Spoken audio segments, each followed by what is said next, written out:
بسم اللہ الرحمن الرحیم۔ السلام علیکم۔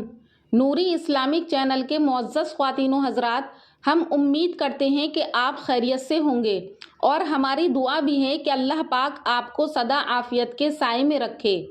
ہمارا آج کا موضوع تحریک آزادی ہند کے 3 بہادر بچے ہیں۔ ناظرین اکرام، کیا آپ جانتے ہیں ہم ہر سال 15 اگست کو جشن یوم آزادی کیوں مناتے ہیں؟ جگہ جگہ جلسے منعقد کیے جاتے ہیں اور بڑے اپنے خوشی کا اظہار کرنے کے لیے جشن مناتے ہیں اور بچے پتنگیں اڑاتے ہیں اور خوب موج مستی کرتے ہیں۔ ہم میں سے بہت کم لوگ اس دن کی اصل اہمیت کو سمجھتے ہیں۔ اس دن کو منانے کی ایک بڑی وجہ یہ ہے کہ ہمارے بزرگان نے جو آزادی بڑی قربانیوں اور دشواریوں کے بعد حاصل کی ہے، ہم آج کے دن انہیں یاد کر کے خراج عقیدت پیش کریں اور ان کی قربانیوں سے سبق لیں اور اپنے وطن عزیز کے تئیں حب الوطنی کا وہی جذبہ اپنے اندر پیدا کرنے کی کوشش کریں۔ اس عمل میں بڑے ہی نہیں بلکہ بچوں کو بھی حصہ لینے کی ضرورت ہے، کیونکہ مستقبل میں ملک کے ذمہ دار باشندے وہی بنیں گے۔ ناظرین اکرام، آپ لوگ تحریک آزادی ہند میں اپنے بزرگوں کے کارنامے اور قربانیوں کے بارے میں اکثر پڑھتے سنتے رہتے ہیں۔ اس میں زیادہ تر چند مشہور نام ہی آپ کے سامنے آتے ہیں، جبکہ اس تحریک میں ہزاروں کی تعداد میں لوگوں نے اپنی جان مال کی قربانی دی، مگر وہ آج بھی گمنام ہیں۔ کیا آپ جانتے ہیں اس تحریک میں نہ صرف بڑوں نے ہی اپنی جان گنوائی، بلکہ کئی نوجوان اور بچوں نے بھی اپنے وطن عزیز کی خاطر جام شہادت پیا۔ آئیے آج آپ کو ایسے ہی 3 بہادر بچوں کے بارے میں بتاتی ہوں جنہوں نے اس تحریک میں انگریزوں کی مخالفت کرتے ہوئے اپنی جان کی قربانی دی۔ آزادی کے سب سے کم عمر سپاہی کا نام باجی راؤت ہے۔ یہ بات 1938 کی ہے۔ باجی راؤت ایک ملاح کا بیٹا تھا۔ اس کا باپ لوگوں کو اپنی ناؤ میں اڑیسہ کے برہمنی دریا کے پار لایا لے جایا کرتا تھا۔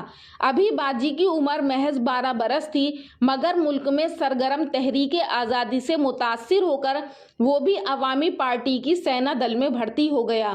وہ ارادے کا بہت مضبوط اور بہادر لڑکا تھا۔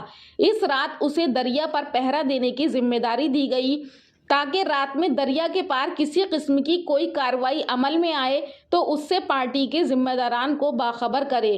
رات کو انگریز پولیس کا ایک دستہ آیا اور افسران نے ان سب سپاہیوں کو دریا کے پار لے جانے کا حکم دیا۔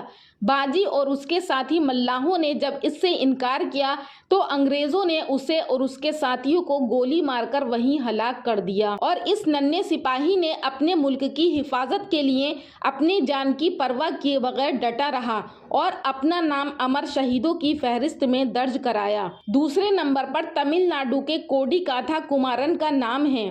کمارن نے 1932 میں انگریزوں کے خلاف ایک احتجاجی جلوس میں آزاد ہند کا پرچم بلند کیا، جس پر انگریز حکومت نے پابندی لگا رکھی تھی، اور جب انگریز سپاہیوں اور افسران کے بار بار وارننگ دینے کے باوجود اس نے جھنڈا نیچے نہیں پھینکا تو پولیس نے انہیں بڑی بے رحمی سے پیٹا اور کمارن خود تو زمین پر گر گیا مگر پرچم کو مرتے دم تک نیچے نہیں کیا۔ وہ اپنی چوٹوں کی تاب نہ لا سکا اور جام شہادت پیا۔ بعد میں اسے کوڈی کاتھا کا خطاب دیا گیا، جس کے معنی تمل میں جھنڈے کے محافظ کے ہیں۔ تیسرے نمبر پر بنگال کے 18 سالہ بہادر جانباز خودی رام بوس کا ہے۔ یہ واقعہ 1908 کا ہے، جب انگریزوں کے خلاف تحریک آزادی میں شامل ہونے والے نوجوانوں پر بڑی سخت اور ظالمانہ سزائیں صادر کرنے والے کلکتہ کے چیف جسٹس کنگز فورورڈ سے ملک کے لوگ بہت پریشان تھے، اور آزادی کی لڑائی لڑ رہی تنظیم نے چیف جسٹس کو ہلاک کرنے کا فیصلہ لیا، اور طے پایا گیا کہ 20 اپریل کو جب وہ کورٹ جا رہا ہو اسے راستے میں ہلاک کر دیا جائے۔ اس کے لیے اس کی گاڑی پر بم پھینکنے کی ذمہ داری خودی رام اور اس کے ساتھی کو دی گئی۔ وہ دونوں راستے میں چھپ کر چیف جسٹس کی گاڑی کا انتظار کر رہے، اور جیسے ہی گاڑی ان کے پاس سے گزری خودی رام نے اس پر بم پھینک کر اڑا دیا، اور وہ وہاں سے بھاگ کھڑے ہوئے، مگر بدقسمتی سے اس گاڑی میں چیف جسٹس نہیں بلکہ 2 انگریز عورتیں سفر کر رہی تھیں۔ ان دونوں کے خلاف فوری طور پر ملک گیر وارنٹ جاری کر دیے گئے اور مل جانے پر پھانسی کی سزا دینے کا فیصلہ سنا دیا گیا۔ بچتے بچتے پیدل چل کر 30-35 کلومیٹر طے کر کے جب وہ وینی ریلوے اسٹیشن پر پہنچا تو پکڑا گیا اور پھانسی پر لٹکا دیا گیا، مگر مرتے دم تک وہ دیش کے لیے لڑتا رہا۔ ناظرین اکرام، آپ سچ بتائیے، کیا اس طرح کی بہادری کے کارنامے انجام دینے کے بارے میں ہم لوگ کبھی سوچ بھی سکتے ہیں؟ نہیں نا، کیونکہ آپ نے آزاد ہندوستان میں جنم لیا اور اس طرح کا ماحول آپ کے ارد گرد نہیں ہے، مگر آپ نے دیکھا کہ کس طرح ان بہادر بچوں نے اپنی جان کی قربانیاں دے کر اپنے وطن کی آزادی کی لڑائی میں آن بان سے حصہ لیا اور ہم سب کو آزادی کی یہ نعمت دلائی اور حب الوطنی کی مثال قائم کی۔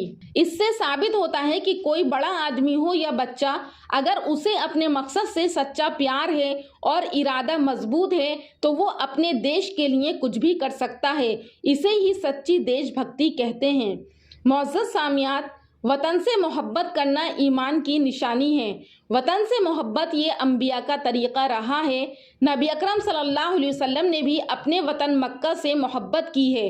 آخر میں اللہ تبارک و تعالیٰ سے دعا ہے کہ اللہ تبارک و تعالیٰ ہمیں اپنے ملک کی جان اور مال دونوں کے ذریعے سے حفاظت کرنے والا بنائے اور ملک میں امن، چین، سکون پیدا فرمائے۔